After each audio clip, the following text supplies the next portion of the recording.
Good morning, everybody. Welcome to our special Saturday Super Bowl kickoff show. My name is Tom Scavetta, joined by my side is Fonz DeFalco. Fonz, welcome back. Excited to have you and excited to talk about the Super Bowl. A lot of stuff happening tomorrow, this weekend in general. But first, how are you doing?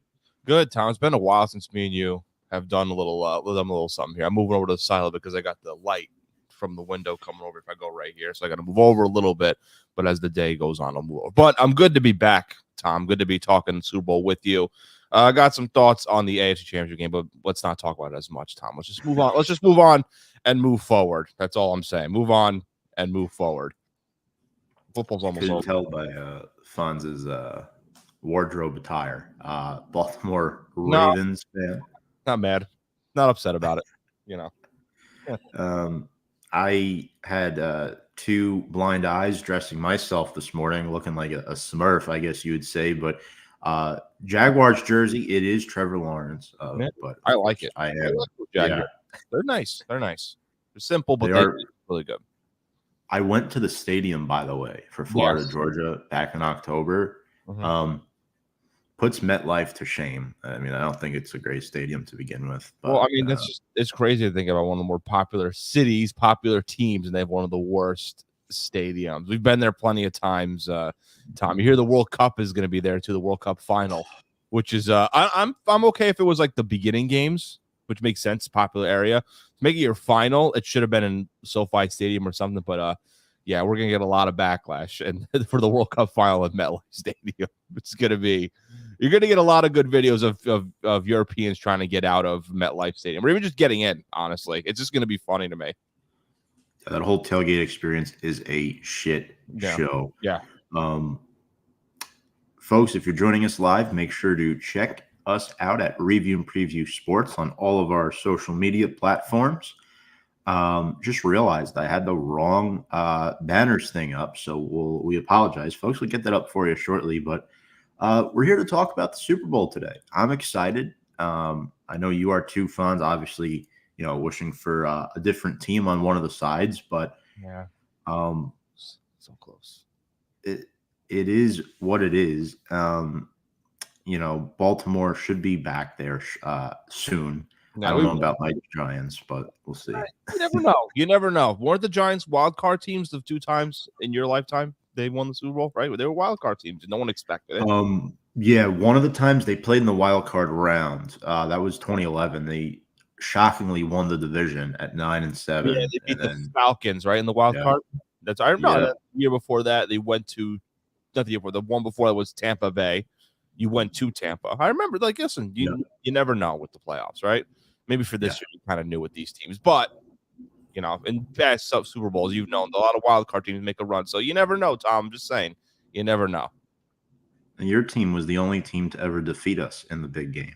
So shout out to you guys on that. But speaking of history of the Super Bowl, let's go over it a little bit. It's the first Super Bowl played in Nevada, Fonz. And I don't know if you know, but I mean, I work in Radio Row this week at work, and it was an absolute shit show. Mm-hmm. A lot of interviews. I know our very own Sam Cardona got to talk to some NFL players. Very excited to, hear her experience out there in Vegas about that. But the 49ers, they're 5-2 all time in the Super Bowl, 8th appearance. The last time that the Ravens saw them in a Super Bowl was a decade ago, Fonz. You beat them, much different team now, though, but some of the things still stay the same with them. Defense, great coaching, great offensive system, and it's led them back here a decade later. Yeah. No, we talk about with both teams, like that's kind of the thing that stayed consistent has been the defense. At least for the Ravens, the only player on that roster is Justin Tucker and Harbaugh. Go with the Niners. I think that's a completely different. I know obviously defense, there's still a top team there with that, but that roster is completely different. If you want to take a look at that 49ers defense, that Super Bowl run, they had Patrick Willis, a Hall of Famer now, Navarro Bowman. Oh my gosh, Carlos Rogers was defensive back. Deshaun Golston. Remember that was a completely different defense, but it's still the same today. The Niners still have a top tier defense, that defensive line, which I got to say, that defensive line I'm a big fan of. They have stars from the right to left. It really is crazy. And defenses certainly win championships, folks. We can both attest to that. Speaking of defense, the other team, the Kansas City Chiefs, whoever thought they would get to this game essentially on the heels of their defense. They're 3-2 all time in the Super Bowl, looking for their 4th Super Bowl win. And Andy Reid looks to become the 5th head coach to win 3 or more Super Bowls. Fonz, I was looking at the age gap between Reid and Shanahan, and it is crazy. 21 years. And I will say that these teams met 4 years ago in the big game, but it's safe to say these two teams were very, very different back then. Yeah, they had a really, I mean, the 49ers had the same, style of defense, but that offense was different. I mean, they didn't have McCaffrey. Brock Purdy was still in college. Their quarterback was Garoppolo. Their running back was Raheem Mostert. I think their receivers were Emmanuel Sanders. Ayuk wasn't there. Debo might have been a rookie that year, if I'm not mistaken. But that was that offense was complete. Didn't have Trent Williams. So yeah, it was completely different. I think the offense obviously, is a lot better now than it was then. I think the starting receivers were Emmanuel Sanders and Kendrick Bourne. And again, I like Kendrick Bourne a lot, but I'm saying those receivers back then to now, completely different. I think George Kittle was on that team also. But yeah, again, the only one was to say the same was Kittle and the rookie Deebo Samuel. And the 49ers have built their team from the draft. Kittle, 5th round pick, 2017. Fred Warner, 3rd round, 2019. Stuff like that. And how about Brock Purdy?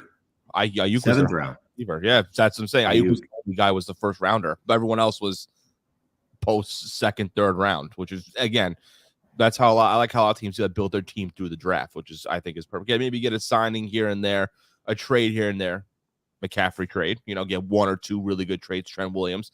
That's kind of success. Maybe signing all these big free agents, yeah, but building through the draft and making 1 or 2 big trades to kind of help that team get the little missing piece, it's key. A lot of more of these teams have successful through the draft. Look at the past Super Bowl champions. Majority of their team was that they drafted and brought in. It's all notable stuff. And folks, if you have any comments throughout the morning, I know we're going live a day earlier than we would like, but I will be working tomorrow for the big game, so it should be an awesome sight.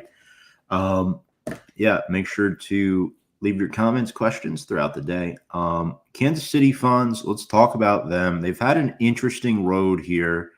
I was ready to stick a fork in them after Christmas Day's debacle against the Las Vegas Raiders, but all of a sudden they flipped the script. They beat the Dolphins, the Bills, the Ravens. Mahomes now playing in his 4th Super Bowl in 5 years. But like we mentioned, Fonz, just the number 9 offense in the league this year, but the number 2 defense. Yeah. Overall.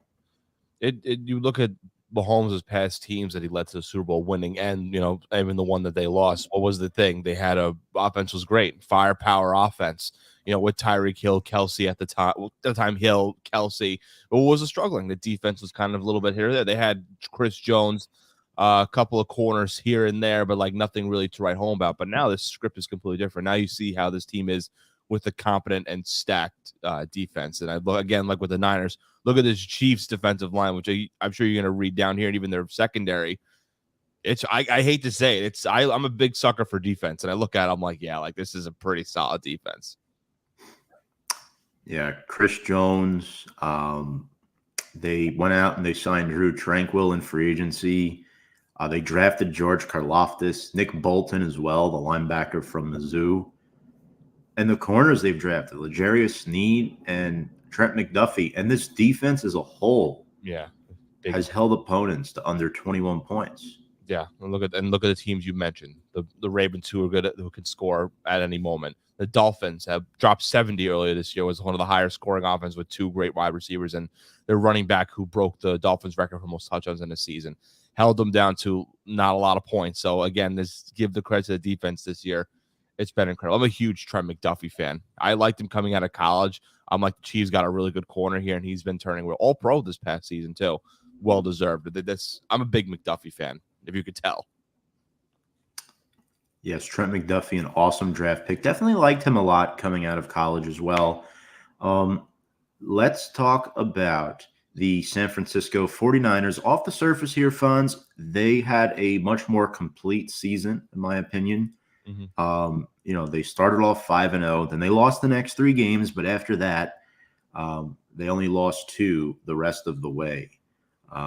They went 7-2 in their last 9 games. They beat the Packers and the Lions to get here, but it wasn't easy for them, Fonz. Despite their number 3 defense, they allowed 21 plus points in each playoff game, and they trailed each playoff game, specifically the NFC title game against our guy, Man Campbell.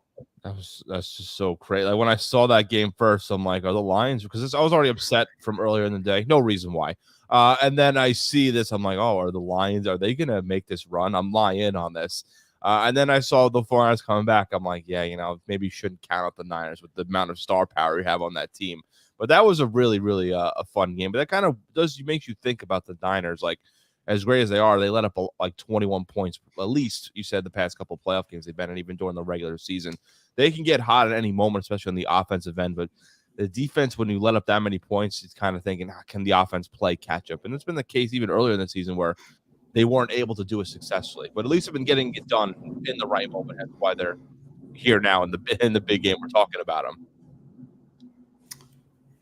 Yeah, and they have a lot of weapons. They've had 10, 30-plus point games this year. Number 3 scoring offense in the league. They're led by a young quarterback in Brock Purdy, who, in my opinion, has turned to Mr. Relevant. And kind of before we preview the game itself, I want to say Brock Purdy is a really good NFL quarterback. I don't know how you feel about him, but we can't measure him as the last pick in the draft anymore. He's a guy that, at this point of his career, has done more than Dak Prescott's ever done, has done more than guys like Kirk Cousins have ever done. He's separating himself into that next tier, the top tier of guys.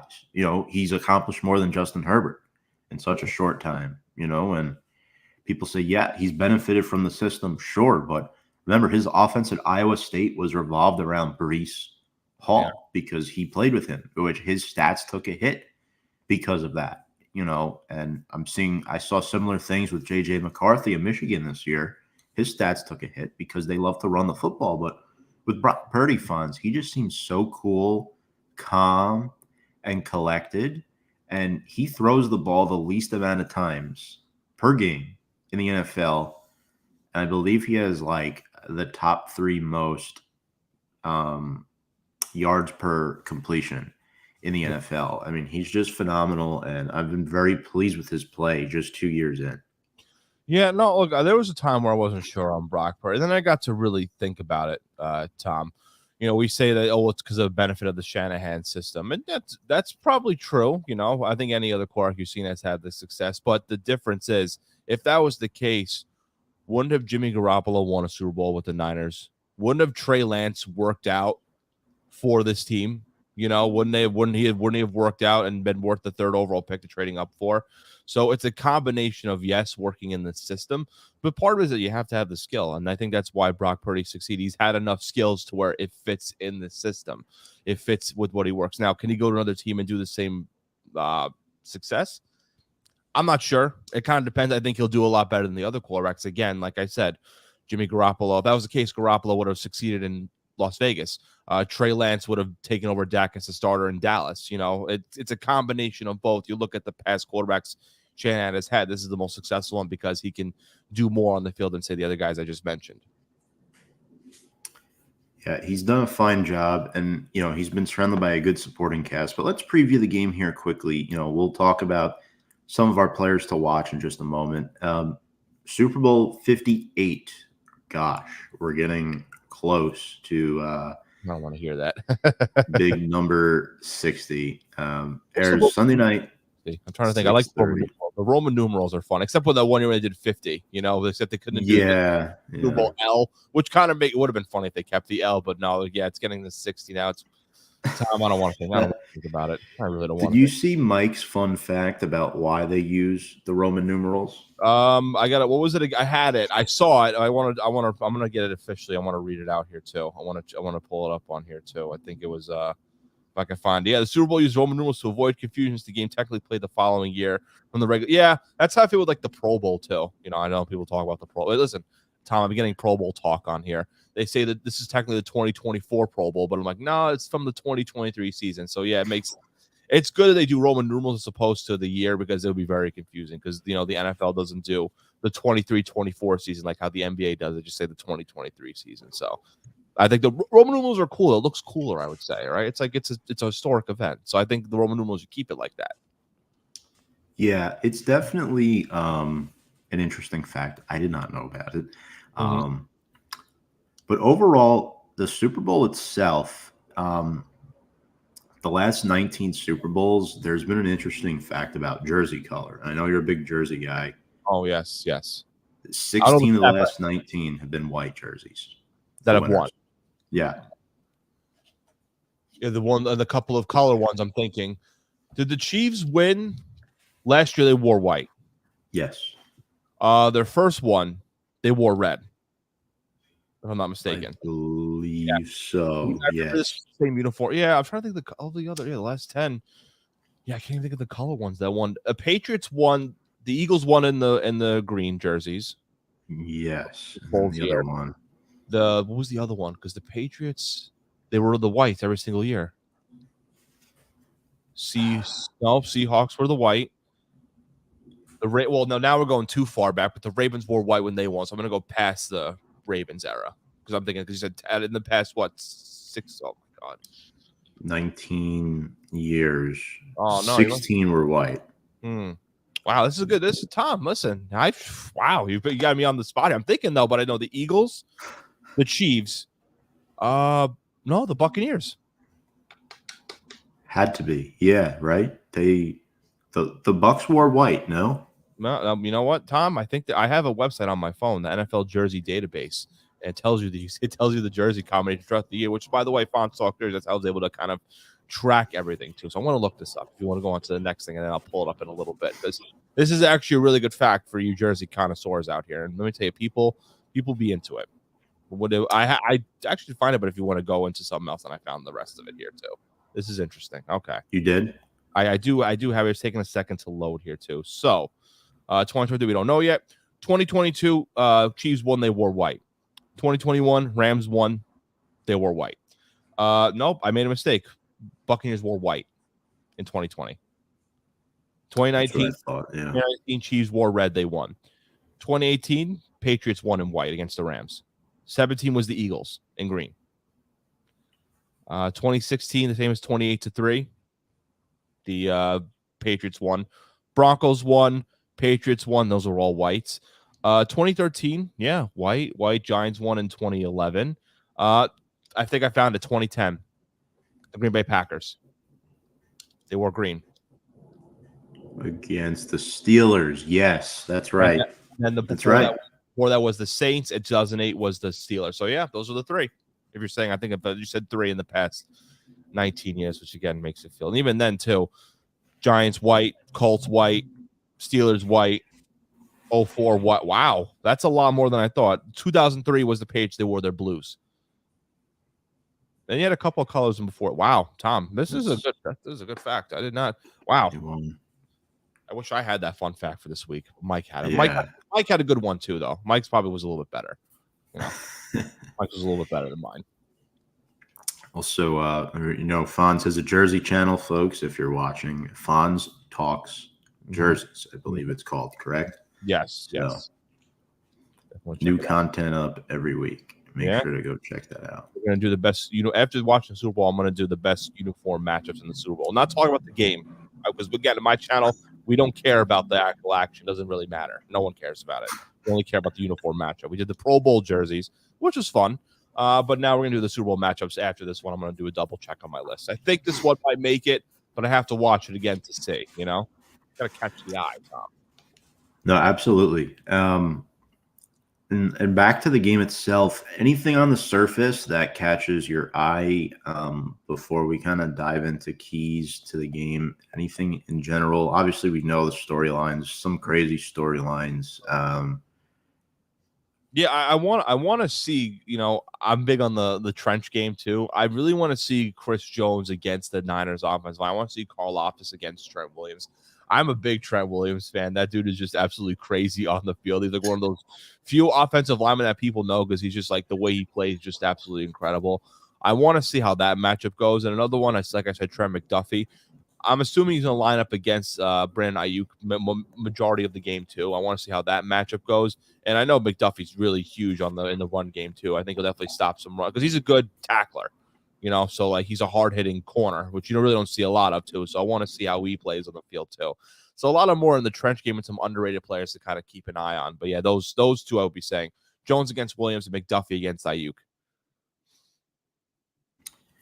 Yeah, I'm definitely excited to watch Chris Jones. It might be his last game as a Chief. Did you hear about this? He might not come back next year. Obviously, he held out first game. He missed the first game, and I know there were some contract talks here. Look, honestly, I mean, obviously, you want to keep him there as long as you can, but Jones has been a big part. I think he was in the same draft class as Mahomes, if I'm not mistaken, or maybe the year before, if I'm not mistaken, around that time. So same year. Yeah. So still young, but I mean, if say they win 3 Super Bowls, leading that defense, if he wants to get his money elsewhere, I have no problem with that. He's done all the winning he could. He can go to a team that definitely needs that leadership on the defensive end. I'm thinking, like, example, imagine him on the Texans with Will Anderson Jr. That would be a very, very scary defensive line. So like, he probably would go to, if he was to leave, he'd go to a younger team, a young defense, probably want to be like that full-time leader, being like, that's the guy we want to build around too. Because, at least for the Chiefs now, you say that now, but like, no, you say like it's Mahomes' team or Kelsey's team. Go to a team like the Texans or whatever, be like, you know what, we need to build around Chris Jones. So he's going to get paid this offseason. But I think the Chiefs will do whatever they can to keep him. My prediction is, early prediction, I think he leaves. Yeah, and the NFL is a business. We've seen it happen all the time.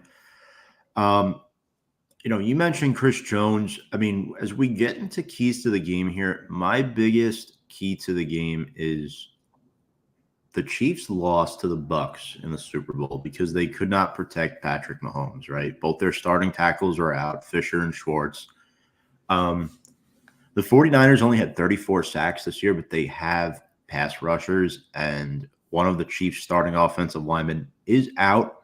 Joe Thuney will miss the game with a pectoral injury. Their left guard, their prized free agent left guard from a couple years ago, Nick Allegretti, longtime backup, will start in his place. So I'm interested to see what happens there. And I think it'll be interesting to see if the 49ers pass rush can get there, Franz, because if they do, I mean, you got great guys on each level of that defense, right? You got Hargrave up the middle, who played for the Eagles last year in the Super Bowl.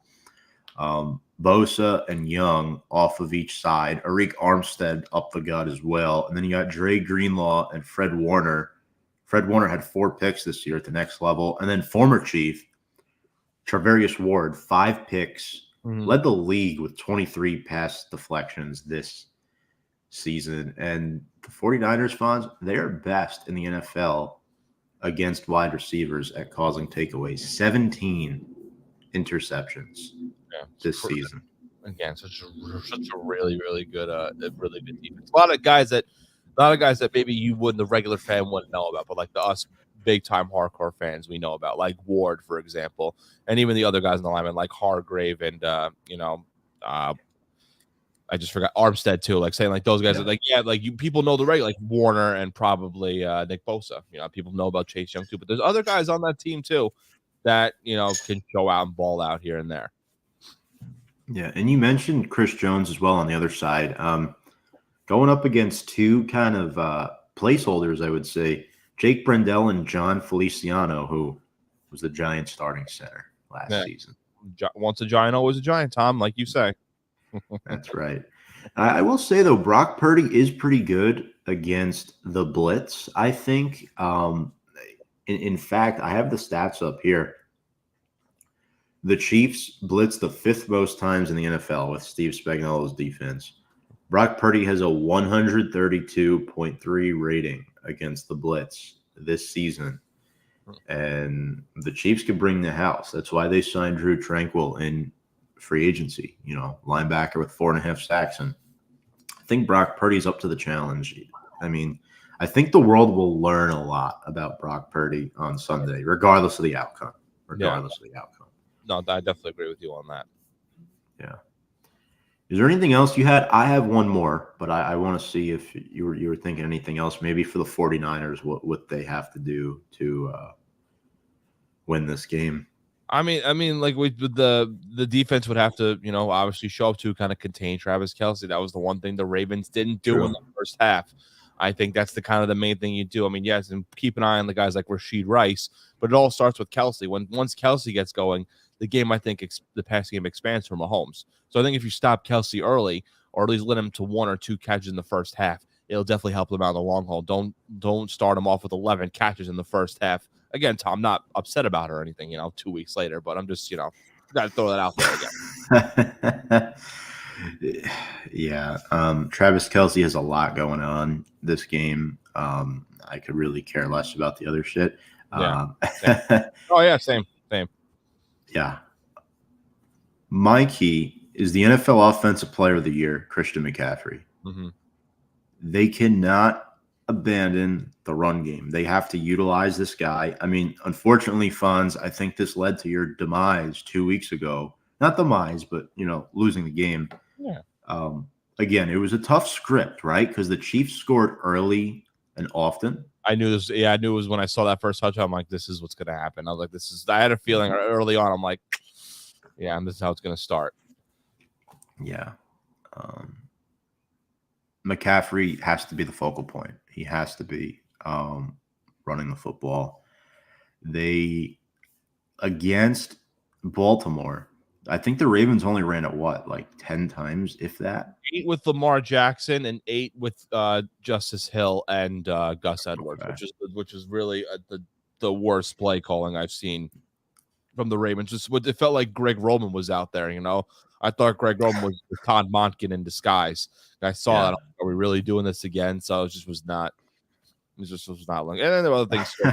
Zay Flowers fumble too, which is a little bit dumb. The taunting penalty, I didn't really understand that, but that's a whole. I just talked about that a while back too, but I was upset by that play calling. Again, Tom still holding grudges, but I'll be all right after the season's done officially. What is up, Larry Johnson in the comments section? Thank you for joining us early. What is up, y'all? A Cowboys fan, Larry is. Who are we feeling for this game? Have to stay tuned, Larry. We'll be revealing that in just a moment. We will definitely keep you posted, though, on who we have. Let's get into our players to watch. We have a lot. So this will probably be where the bulk of the player analysis comes. I want to start with one guy for Kansas City that I think goes unnoticed, and it's Rashid Rice. That's a good one. He was on my list too. I love Rashid Rice. You know what? I'll let you go on him as well, but I just want to say quick. I won't say too much, but 7 touchdowns as a rookie, nearly had 1,000 yards, 79 receptions, and the only Chiefs player with 30 or more receptions this season. The rest of their receiver unit is a clown show. I think their next leading receiver is Justin Watson, and then they have Sky Moore, who can't catch a pass to save himself. And then not even playing. I think he's hurt. If I'm not mistaken, I believe he's still on IR unless they brought him back. No, my mistake. They did bring him back. I know he was on IR for a little bit this season too. Okay, Kadarius Toney, and then Marquez Valdez-Scantling, who's boomer bust every single week. Scantling was like their big. I remember last year him and Juju Smith were their big free agent signings. Juju's gone, and Scantling. There's moments where all of a sudden, Tom. Of course, the one time he can make a big catch was against them, which I was like, really? I'm like, of course. I literally was like, yeah, this is what happens still. I don't know.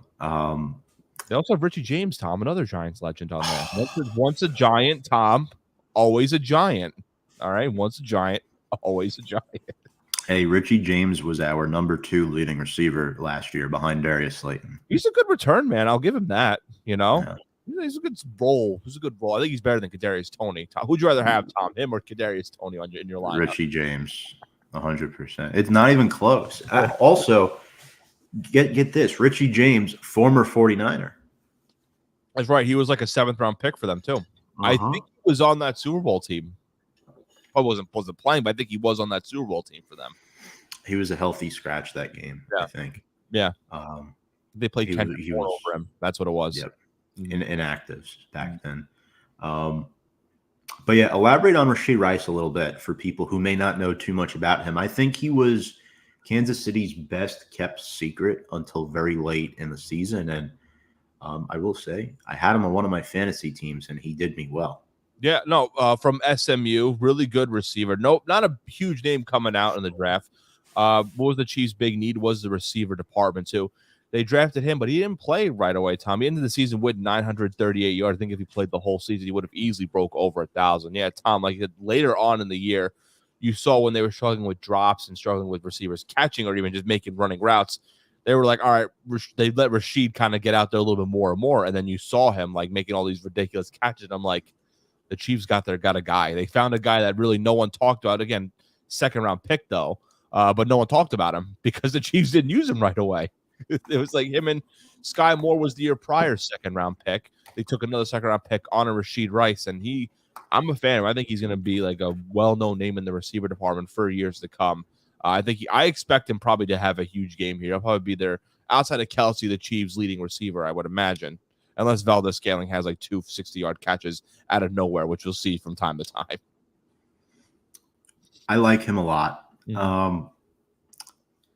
Yeah, Kansas City's got a lot of characters. I think Mahomes is the obvious one, right? I mean, 3-0 in his career against the 49ers. Career high in picks, though. But in the playoffs, 4 touchdowns, no picks, 68% completion percentage. He's looking to win his 3rd ring, and I know you, like me, have always been a big Tom Brady advocate, at least over the past, several years. Is the chase beginning, or is it too soon to talk about it? I'm on the side that I think it's too soon to talk about it, but with his track record and what he's done, I mean, it's definitely a conversation that might have to be had at some point. I don't think it's too soon. I could see the rumbling starting. And I think if he wins tomorrow, then I think the conversation can get started. Now, I'm not saying he's better than Brady, but you can say that, you know what, he's on the right track if he keeps doing this. There's definitely a chance. Mahomes, I believe, is even only, 28, younger than us, Tom. Oh, boy. Well, I'm 29 now, Tom, but I don't know. What are you 20? I'll be 29 in July. So apologies for rushing your age, Tom. Enjoy the youth, Tom. But no, saying Mahomes same age as us, like he still has plenty of years left. He's never, knock on wood, never had a severe injury where he missed a bunch of time, much like Mr. Tom Brady. So there's a conversation to be had if he definitely wins. Even if he loses, you can have that rumblings here and there too. But I don't think it's like it's bad to have the starting of a conversation too. It's not that serious yet. And Mahomes even mentioned he's way off. He is. This is another thing too, right? Brady beat him twice head-to-head in the playoffs. 2018 AFC Championship game and then the 2020 Super Bowl against, technically 2021. So 2020, 2021. And Fonz, you were one of the only 2 people on the brand that picked him that game. Actually, Gabe was the one that picked the Bucks. I said don't do it, everybody. Yeah. And now Mike is doing that to me with Pat Mahomes. He's like, when we talk about a while back, he's like, I'm taking a page out of your book with Mahomes. Don't do it. I care about you. I'm like, oh man, I'm like, how the tables have turned now. To me, it happened to me. So yeah, that's why I said with Brady, don't do it. I still think he's coming back next year. Don't do it, everybody. He's coming back. I don't believe it. He's coming back. Mahomes is phenomenal. He's the best quarterback on the planet. I don't think he has I don't think he has as high of an IQ as Brady did, though. That's the one difference. But I will say he's the best quarterback in the league. And unfortunately, Fonz, outside of him, the quarterbacks in this league now are just not as good as they were, 10, 15 years ago. There's not like the 5 or 6. Yeah, like the 5 or 6 that you're like, oh yeah, like they could, any of them can win it. You don't know which one. I get what you're saying. Now there's still some good ones, but not like the elite like 5 or 6, you're like, yeah, like this is like the top 5. Absolutely. Mm-hmm. Yeah. I still think Burrow is, at worst top 5 when healthy. Mm-hmm. But yeah, who do you have for Kansas City? Any guys? There's another name I think we didn't even mention at all, and Tom, we forgot, and we've talked about him in the past too. Rutgers guy, Isaiah Pacheco. That guy is a hard-nosed runner. I get nervous when he runs the ball because I think like he runs way too aggressive, but I love that about him too. Tom, 7th round pick. How did the Chiefs find these guys too? Last year did really well for them. And Pacheco, I think, is going to have another big game. They let him run the ball a lot more this season. They kind of relied on the run game a little bit more this season. And Pacheco was a big part of it, too. I think if he didn't get hurt, he would have easily gotten over 1,000 yards. Again, hard-nosed runner, smaller guy, but I think he's going to have a big game today. I think, for the Super Bowl on Sunday. So I think he's going to have a big one here. They need to get him early. They need to feed him early. I make the joke they let Tyreek Hill walk so Pacheco could run. Maybe possibly the better number 10 for Kansas City. Who knows? But Pacheco is a guy you definitely should keep an eye on. Yeah. 4 straight games with 65 or more rushing yards. If you're a betting man, take the over. But yeah, of course there's Kelsey. In the playoffs, he really showed up. 3 touchdowns in the last 2 games, over 100 yards against your Ravens last week, 2 weeks ago, and 11 receptions.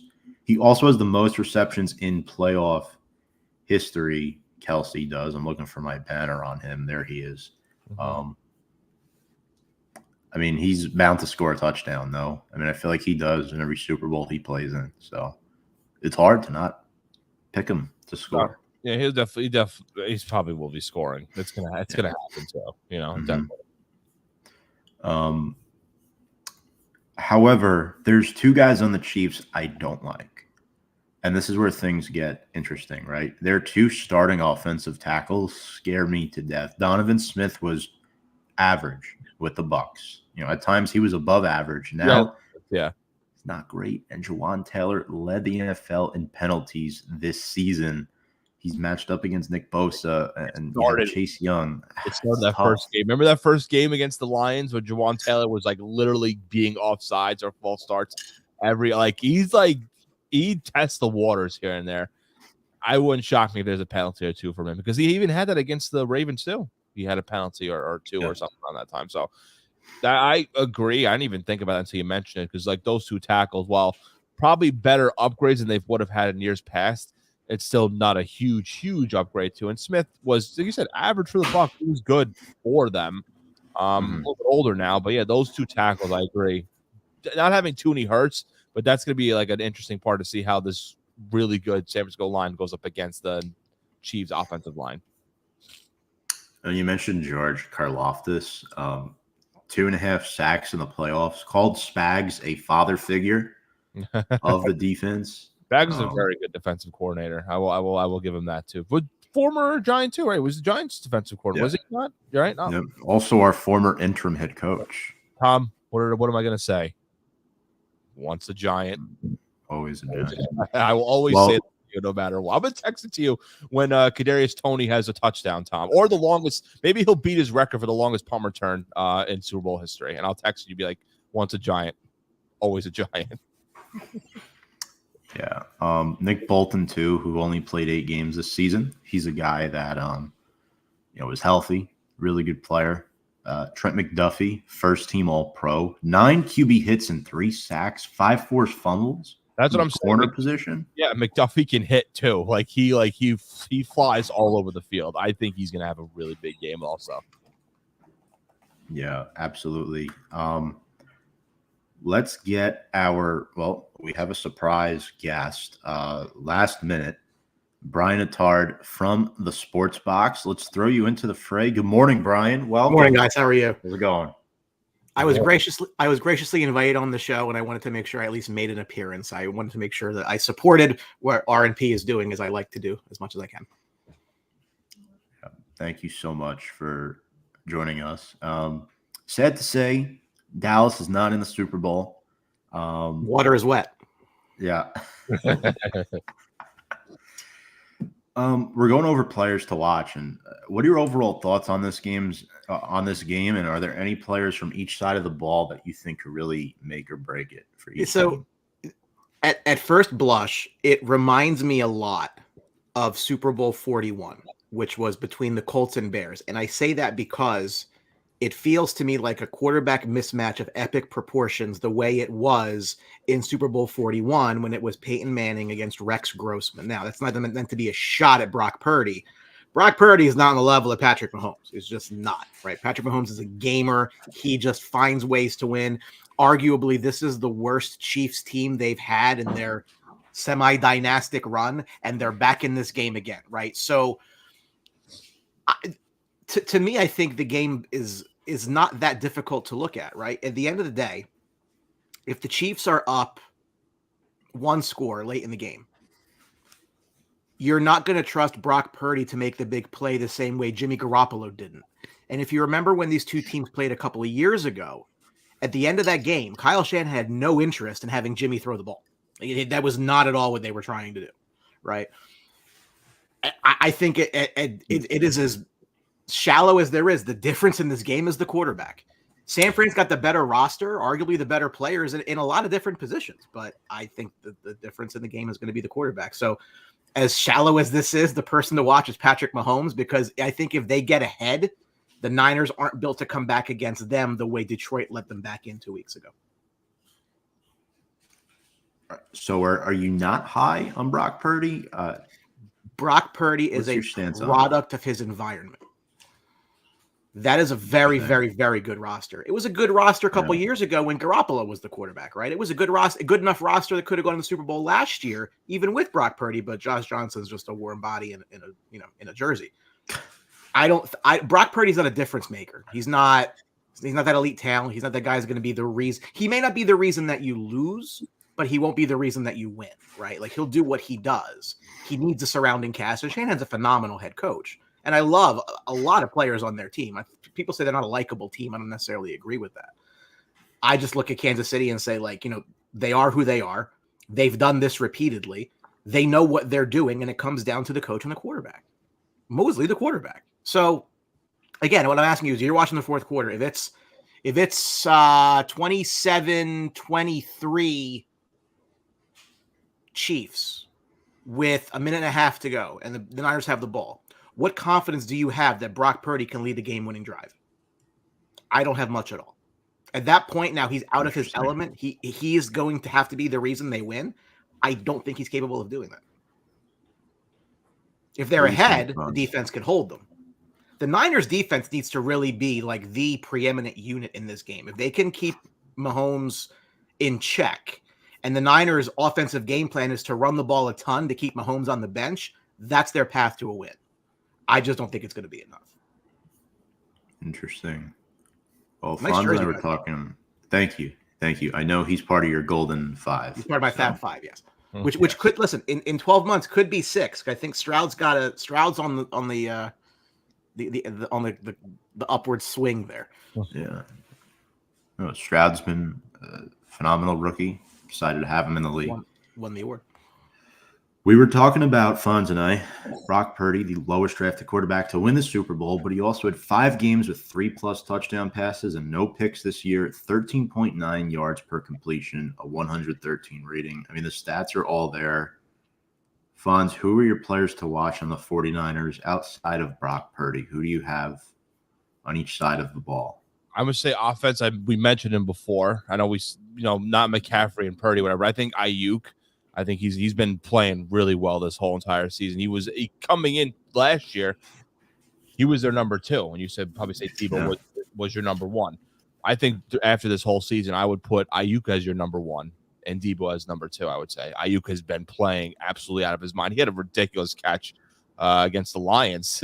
I was like, how the hell did he make that catch?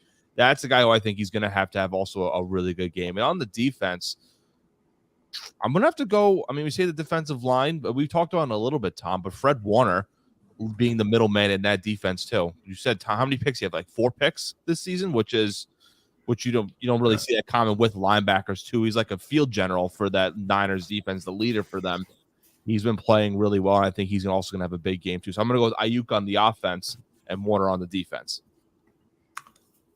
Brian, who are you looking at for the 49ers on each side of the ball? You mentioned their defense is really where it starts and where it's been throughout the last several years.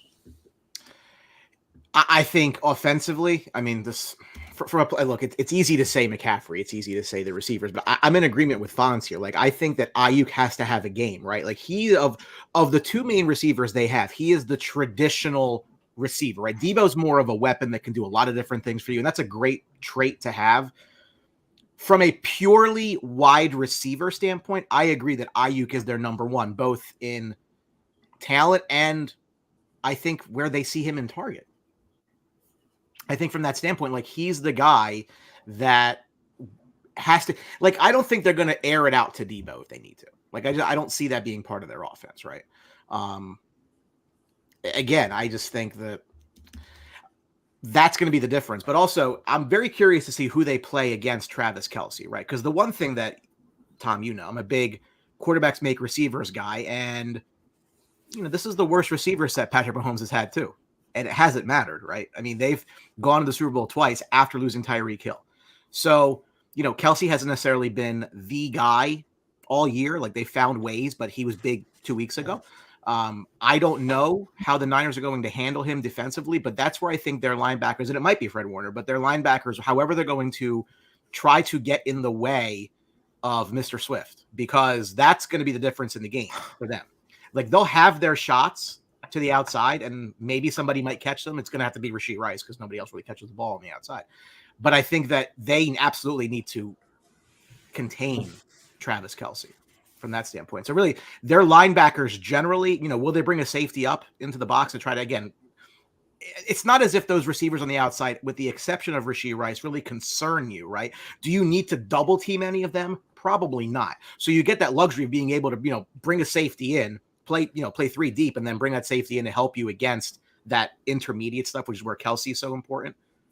I think that if I wouldn't say one, I would really say their linebacking core, period, but probably Warner of the bunch. It would have been. I think nice. Remember Hufanga, who's out with the torn ACL. He would have been perfect. He would have been perfect Hufanga for to line up with Travis Kelce at least, because he's a safety, but he's like he can play in the box too. Like, that's a big miss too. But I'm just saying, I had to mention that guy in there too. He was very good for them before the injury.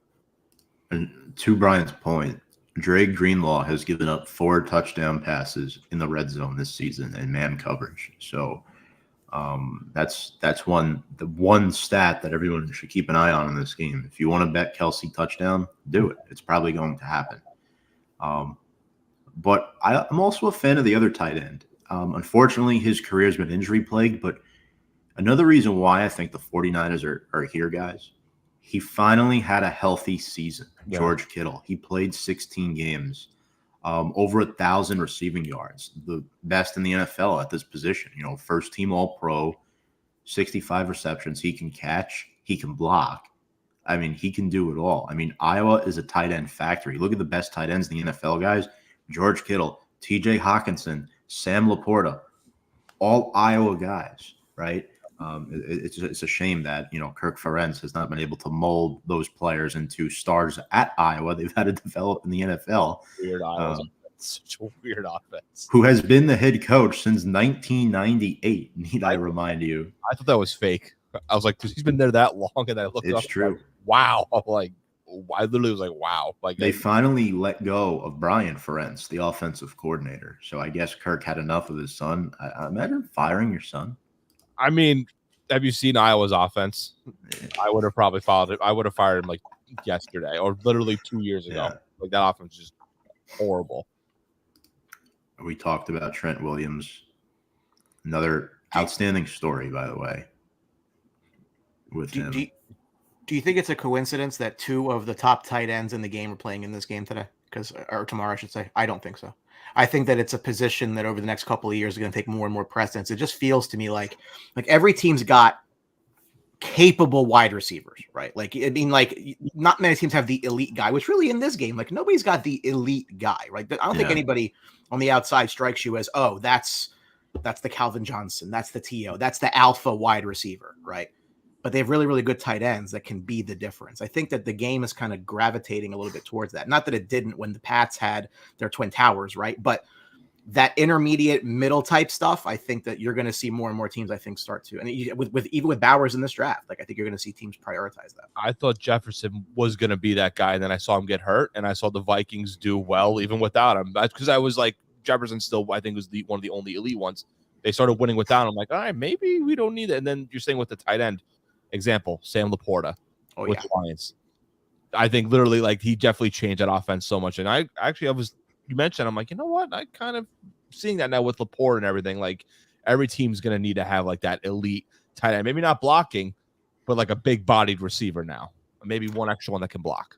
I think the struggle you'll see teams have is when you have that guy who can block is depending how you align yourself, right? The tight end could be blocking, could be going out for a pass. You know what the receivers are doing. So there's a little bit of deception as to how do you use your tight end. Brady did it forever, right? So it's like we know this works. It's just I feel like you're going to see more teams try to build that way. I mean, Ravens, Andrews was out. Yeah. What happened? Isaiah Likely came in. So I mean, like they still had the consistent, I'm not saying elite, but like a very good tight end. I think likely him and Andrews, that's gonna be a good combo. Sorry, Tom, I had to mention more Ravens. No, Coastal Carolina guy, by the way. I told you, Tom, a while back. Keep an eye on him. You had him in your top 5 tight ends in that draft class, so just saying. Jake Ferguson, Brian. That's another one too. Another example. Yeah, literally. I wish the Giants drafted him. I know he was on our radar, but we went Daniel Bellinger instead. And don't get me wrong. And now Darren Waller. And the wide receiver, Darren Waller. The wide receiver. Overrated. Think of a guy like Bowers, what he could do for Justin Herbert. Because he's projected to the Chargers, right? Right. He should get drafted to the Chargers yes, like tight end at 5. All right, people can have their opinions on that, but Gerald Everett is taking up so much cap space. You cut him, you save a lot of room. Everett, I think, is going to leave too. But they need the Chargers need a weapon, a security blanket for Herbert. That's like a perfect match right there. And why do you think Trevor Lawrence too struggled so much this year at times? Evan Ingram couldn't catch, especially in key moments, right? The game against Tennessee, always in the mix, Fonz. Always in the mix. Pro Bowler Evan Ingram, 2-time Pro Bowler Evan Ingram. All right, let's not disrespect Mr. Ingram here. 2-time Pro Bowler. I do want to say though, there are 2 other players I wanted to point out for Frisco, and then if you guys heard anything else, Javon Hargrave, who we have not mentioned much on the show this morning, 2nd straight Super Bowl, going up against Creed Humphrey, pairs well inside with Arik Armstead. And as we mentioned earlier, folks, if you're just tuning in, Joe Thuney is out with a pec injury. He will not play. Nick Allegretti will start at left guard. That is a huge loss. They signed Thuney to a 5-year deal a couple years ago. Again, I don't like overpaying for a guard, especially in free agency, but the Chiefs line was already complete, and they just had that one missing piece. So that's a big loss. It is a big loss, and I think Hargrave can take advantage of it. 7 sacks this season. It alleviates pressure off of Nick Bosa, who, by the way, had 2 sacks against Penei Sewell last week. And has 35 QB hits on the season. So I think Hargrave occupying 2 linemen over the middle isolates Bosa one-on-one with Jawan Taylor, who is the lesser of the 2 tackles, in my opinion. So I think that's a key for me, position alignment in the front. But anybody else you guys had on either side? Well, I think to that point, right? I think if Chase Young has a relevant game tomorrow night, that means they're probably blocking Nick Bosa, but they're still getting to the quarterback. I mean, again, it's Pat Mahomes. You can only, what does Stuart Scott say? You can't stop him and hope to contain him. I think that's true. The quarterback position, right? But like you have to get to him. Like I think they're going to blitz a lot because again, if he has time, he will carve. Even if he doesn't have time, he carves you up. Like that's the difference in the game. That's why, like I said, like I'm getting those Manning Grossman vibes where who thought Rex Grossman was going to make a play to win that game? I mean, if not for Devin Hester with the opening kickoff, right? So I think that's the difference. I don't know the San Francisco's had. I don't know that The NFC wasn't exactly a juggernaut this year, right? Whereas Kansas City went through arguably the two biggest threats in the AFC, and they were very good teams. I mean, they kind of stepped in their own way a little bit, but they're here again. So, like I said, I know it's very like cliche to say, but Pat Mahomes is the difference in the game. I'm thinking of benching Chase Young, and I'm like, there's no way they're gonna bench him. No. Yeah, I saw like my first play. I'm like, no. Have you seen him play? Like, no, they're not gonna bench for the biggest game. And if they did, and they lose because of it, then you're gonna see the flack from that. There's no way they were gonna bench him. I read that. I'm like, yeah, okay. Anybody else funds you wanted to throw in there before we make these predictions? No, we talked about a lot of these players. I mean, Tom, later I went through the rosters here, and I can go through some guys that could potentially win a Super Bowl that you might not know are on the roster, because I like to do that sometimes too. At the end, because I'm looking at the rosters here, and I'm like, there's a lot of guys I forgot were on this team too. And Tom, there's a quarterback on the Chiefs, your guy, that you're like, oh, he could potentially win a Super Bowl as well too. I don't know if you know. I can do it later. I have both rosters here. I can read them off to you. You're gonna like this. All right, well, we could do it after the predictions. How's that? Yeah, I know, because I'm looking at this list, and I'm like, Tom's going to like some of these names I'm going to mention. We got a lot of people been waiting for what we think. 49ers favored by 1.5 points.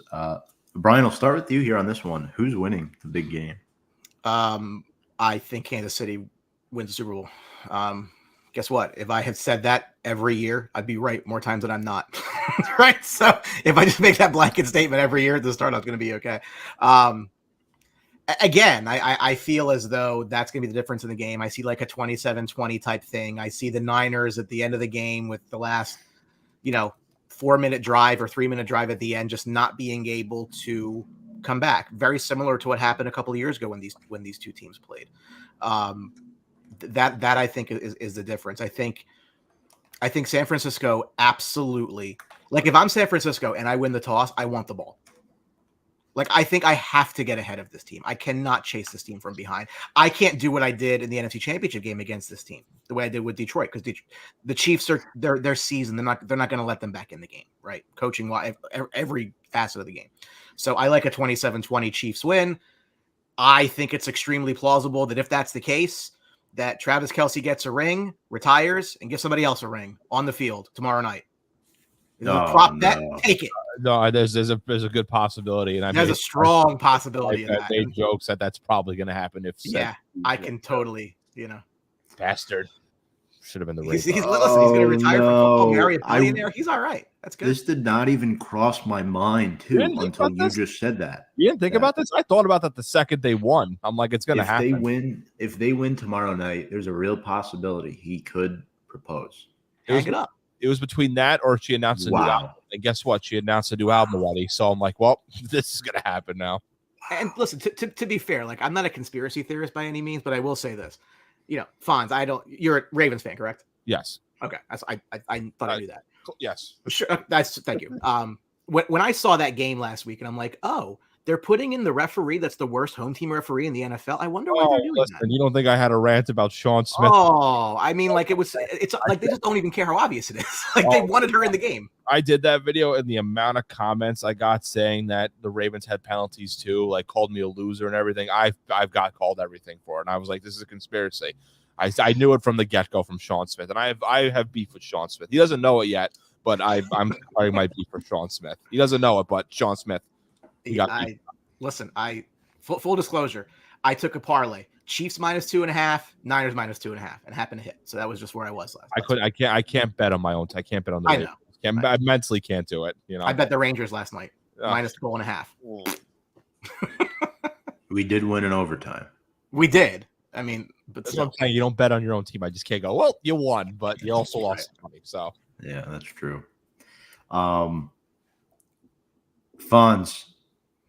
and Brian, by the way, I'd guess your MVP is Mahomes. I actually think if you want to bet this game, and I haven't looked at the numbers, but I'm sure you can get better odds on Mahomes as MVP than you do on the Chiefs to win. And I think if you want the same bet I did a couple of years ago, if you think the Chiefs win, odds are Mahomes is the MVP. So it's kind of like a proxy for it. Yeah, that would probably be the case if the Chiefs win too. Unless Tom's guy Kadarius Toney has a balling out game too. You never know too. I have to give my Kadarius Toney takes to Tom because he loves that. We might have to play the reaction to Kadarius Toney being drafted by the Giants now. I gotta go look at these odds now. I want to go see if he actually has MVP odds. I don't even think he's playing, honestly. I don't think because he was a healthy scratch last week or 2 weeks ago. I don't think there's no way he's playing. He said he's going to play in the interview with AJ Ross, but then he'll have an 80-yard punt return for a touchdown. Why don't you? We can bet on that, people. So you want my prediction, Tom? Yes, score MVP. Yep. I know. Like as much as we've been talking about the Chiefs and making jokes here, Tom, I'm still on defense. I know the Chiefs have had a great defense, but I can't like this 49ers defense has been great all season. And I like the story of the Brock Purdy story, but then now they have these extra weapons with McCaffrey. This 49ers team is different than their first go around against the Chiefs with an upgrade at the running back spot, better receiver options, in my opinion. Defense has gotten a little bit better. I think Purdy's obviously the better option than Jimmy Garoppolo. I'm going to go with the Niners here. I'm going to go 24-21. It's going to be a very close game, probably defensive, but I'm going to go with a close one here. So I'm going to go with the Niners here. Defense is going to show out early. They have to, but if they don't, it's going to be a problem. I'm just betting too much the Niners defense is going to show out right away. What is the number on Kadarius Toney Super Bowl MVP? What's the odds? This can't be good. Plus $1 million. I'll be nice. I'll be nice. So the longest odd in the game is Tommy Townsend at plus 100,000 for reference. Oh, the punter. Yeah. Plus 99,999. Bonds, your guess? Oh God. Mine wasn't really a guess, but yeah, it was more of a dig. What was Tommy Townsend again? Can you repeat that Tommy one? Townsend was plus 100,000. Oh, that can't. No, Tony, I'm gonna have to go. It's got to be plus. I'm gonna go 65,000, 50,000. Yeah, oh, so, 50,000. So to go to what I said before, Mahomes MVP is plus 125. You're not gonna get the Chiefs to win the game is even money. So you do get a 25% bump if you take. But that's the odds, right? What if Kelsey has 3 touchdowns? I mean, that's the thing, right? Kyle Juszczyk will have more receiving yards than Kadarius Toney in this game, just for the record. Wow. That's on the record, by the way. Oh. Fonz, who's your MVP, by the way? I'm gonna go. I would probably go McCaffrey because I feel like he'll have a receiving and a rushing touchdown too. I think if Ayuk has a big game, like I said, there's a good chance he could win MVP also. Interesting. Yeah, kind of like I know he's not Cooper Kupp, but I'm just saying the last receiver. I like different varieties with MVPs. You know, we have seen receivers win MVP in the past. Julian Edelman, Cooper Kupp. Mm-hmm. Could happen. Deion Branch. Yeah. Deion Branch was the MVP for one. Oh my God. I remember that because it was against the Eagles and it had a great night. Yeah. All right. All right. So my pick. The Chiefs should win this game. They should. But 5 months ago, the NFL season began with the Chiefs loss. It will end with the Chiefs loss. The 49ers, I'm going opposite from you, Brian. 49ers win. I think this is a lower scoring game than people think. I know the over, I believe, is 47.5. I'm going to go right under, so those over bettors are going to be highly disappointed. Final score, 24-20. San Francisco wins the game. My MVP prediction is also Christian McCaffrey. So not to copy Fonz here, but I do think – and here's why I picked Christian McCaffrey, right? Brian, you mentioned Brock Purdy, how you're not high on him, comparing it to like Manning and Grossman. McCaffrey, if he gets 75 or more rushing yards in a game, the Niners are 12-1. He is the NFL Offensive Player of the Year, and the Chiefs' run defense is their one weakness. I wouldn't say it's terrible. I mean, you have Chris Jones, but outside of that, you can exploit that. And I think, Brian, you mentioned something earlier. The 49ers win the toss. You take the football. What the 49ers need to do is run, play action pass, right? take off like half the first quarter on that first drive and score a touchdown. That's their chance of winning this game, and I think they do it. However, don't copy me, folks. I've predicted the Super Bowl wrong 3 years in a row. So, well, you had the Eagles last year? I picked them because I wanted them to lose. Reverse psychology. Okay. I was on a losing streak, so I'm like, okay, let me just pick them. But this year, I'm actually going with who I want to win the game. I can take that. So I'm gonna go Frisco, but who knows? I just really don't want what you guys said might happen at the end of the game to happen. So, but yeah, I'm sticking to my guns. I wanted to say Brock Purdy for MVP, but if they win this game, it's going to be McCaffrey up and down the field. Purdy will make plays. He's not a bad quarterback, right? But I do think there is a difference there between him and Mahomes right now. Fonz, let's get to those superlatives. Who do we have playing that might get a ring? All right, so we'll go to the Chiefs first. So there's more on the Niners here. So the Chiefs, right? Now, do you know this? Blaine Gabbert's your backup quarterback. He has the potential to be another Super Bowl champion, another ring to his resume too, right? Now, the wide receivers, Tom. We got Mecole Hardman, who came back for the Chiefs. You know, Jets' big free agent signing didn't turn out too well. Your guy, Richie James, and Kadarius Toney could be two-time champions. Throw it out there again. I have to mention his name one more time. And here on the practice squad or the reserves list too, but he's on the roster and he gets a ring. Tom, are you aware of Ian Book? Do you know Ian Book is a Kansas City Chief? Practice squad quarterback. And technically speaking, if they win, he will get a ring. I'm just going to throw it out there. Did you know that he was on the Kansas City Chiefs? Can I double dip you for a second? Oh, no. He was on the Eagles practice squad last year in the Super Bowl, I'm pretty sure. Oh, wow. So, You know what? He could finally get his ring, too. And another name I just saw on here, Anthony Miller, former Bears receiver, I thought was going to be really well. I didn't realize he was on the Chiefs practice. Yeah, this is a lot of different ones on here, too, that I completely forgot. But the Niners one is more interesting. Sam Darnold could get a ring. He's the backup. You guys didn't know that. Does anybody remember Chris Conley? Yeah. Yes. He's the Jaguars receiver, too. He's a Niner. He could potentially get a ring as well, too. There's a guy on here, remember, on the Rams Super Bowl squad, Sebastian Joseph Day, defensive tackle, next to Aaron Donald. Could also get a ring as well, too. Does anybody remember what's his name? Tashawn Gibson, safety for the Browns. Heard the name. He's on the Niners. He could get a ring as well. Logan Ryan, former Patriots corner. He's on the Niners roster. So he also could get a ring, too. And a couple of he took over. Clint Farrell, remember the 4th overall pick, the draft bust? Oh my gosh. He's on the Niners roster. He could also get a ring as well, too. This is just hilarious to me. And you go to the practice squad. Here's a name I'm sure maybe some of you will remember. There's 2. One here, Willie Snead, former Ravens receiver. He can get a ring. And does anyone remember Jason Verrett? Yes. The corner. He's on the Niners. He's on IR, but on the practice squad IR. Yeah. So he can get a ring as well, too. So those are some of the names I look at and go, they get a ring. So that's your history lesson, guys. So the random guys that will potentially maybe get a Super Bowl ring. The Logan Ryan one got me because I thought he retired.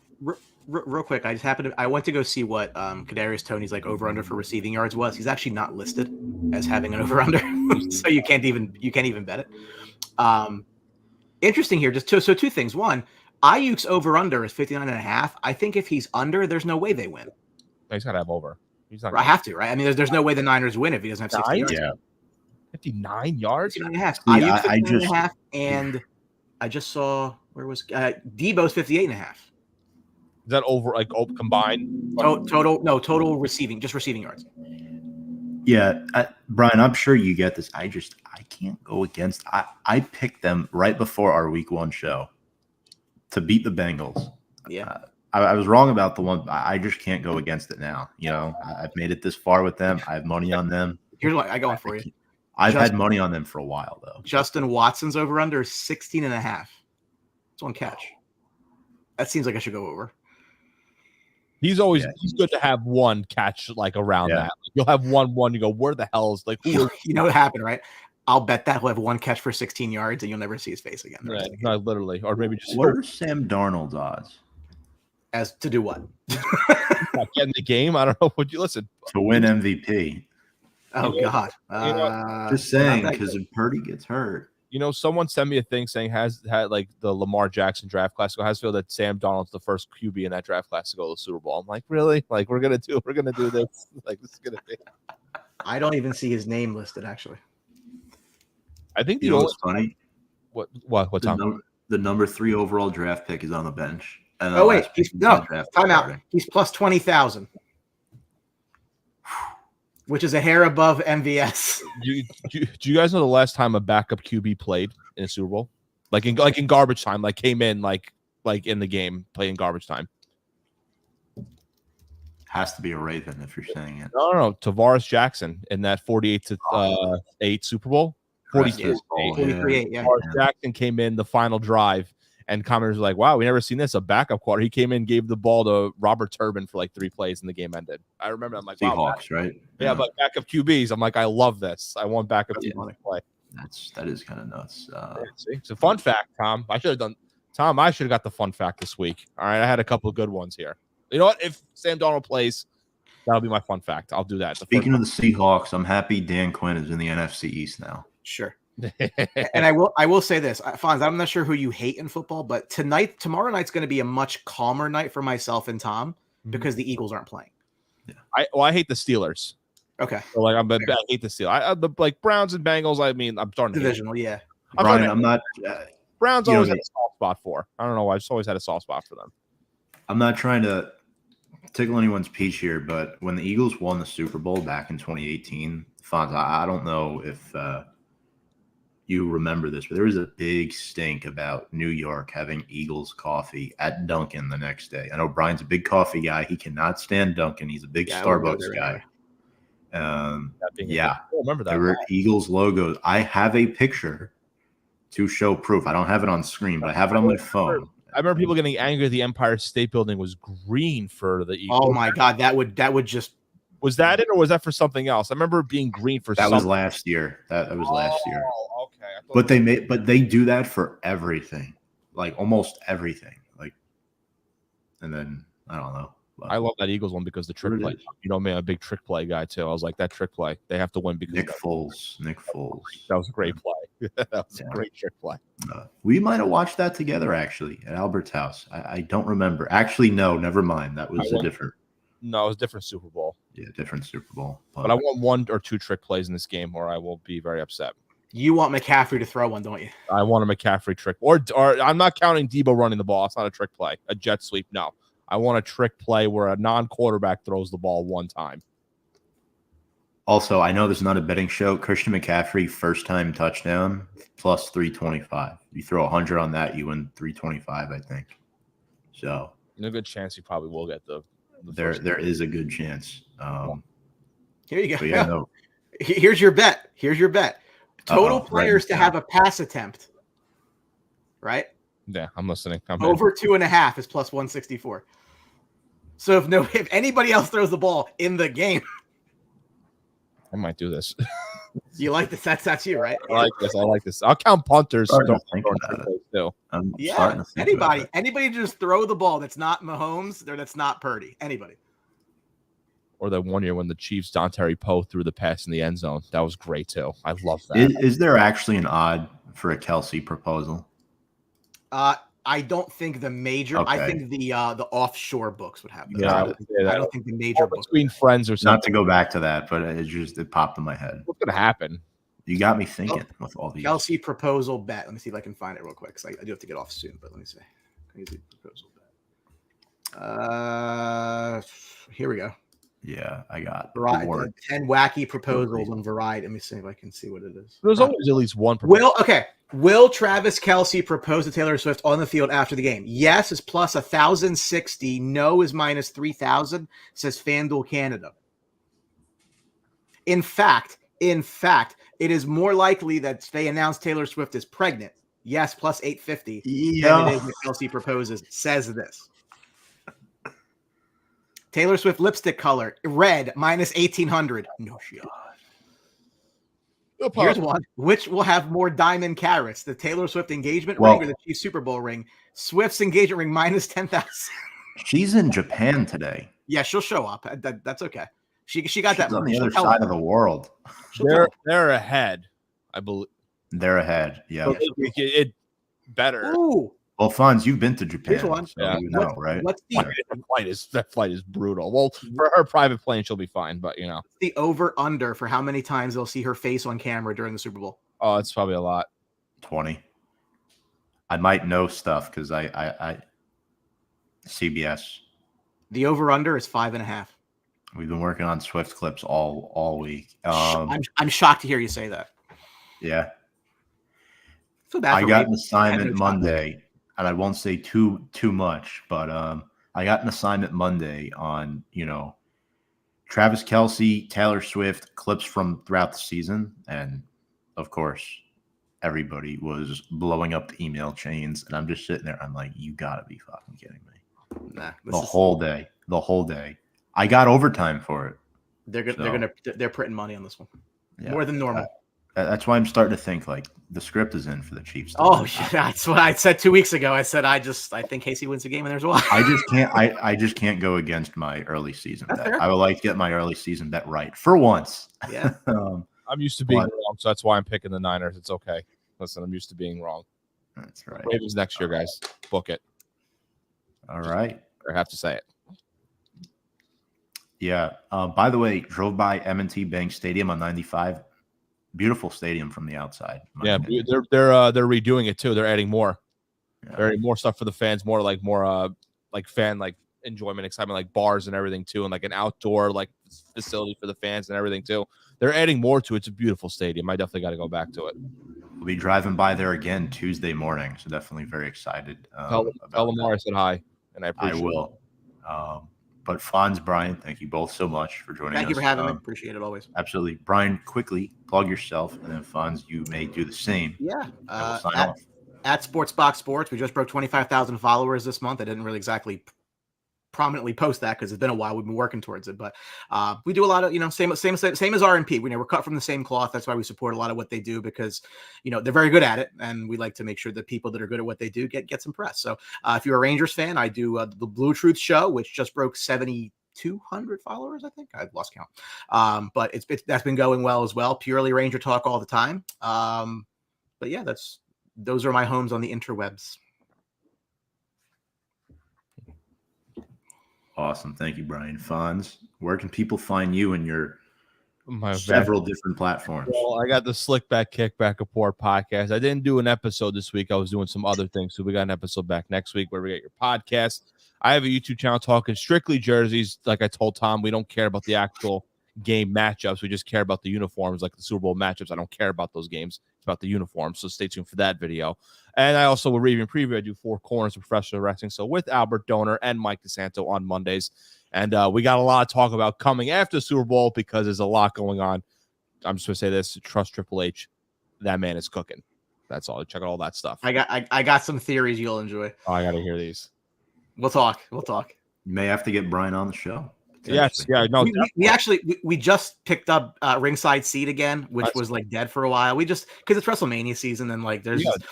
I will say this for the first time in a long time. I don't know what they're doing, and it's refreshing. I was just saying we got fooled, but the good way. This is the best way. This is awesome. I'm so okay with it. Yeah. Finish the story. Finish it. I'll be at WrestleMania. I'm going to WrestleMania both nights. I'm going to Raw. I'm going to SmackDown. It's gonna be great. Oh, Philadelphia. It's a half hour away from here, so that's going to be a good short ride down 95. It's about time they have a big event at the link, Yeah, something fun. Yeah. Thank you both so much for joining. Appreciate you both as always. If for some reason you like my content as well, follow us at Big Blue Avenue on YouTube. We just broke 600 subscribers couple weeks ago, so very happy about that. My co-host Sam, talk to Sam Hartman live in Vegas at the site of the NFL draft. He is a draft prospect, day 3 draft prospect, so very excited to maybe publish a clip of that interview at some point. But appreciate you all. Make sure to check us out at Review and Preview on all of our social media at Instagram, Twitter, YouTube, and TikTok as well. Fonz is a TikTok celebrity. as we like to say. And listen, it's a little bit, not too much, I'll take that. Having too much fun here on the Saturday morning. On behalf of Brian Attard, Fonz DeFalco, I'm Tom Schiavetto, wishing you all so long. Have a great day. Been watching Review and Preview Super Bowl Kickoff show here on Facebook Live and YouTube. Have a good day.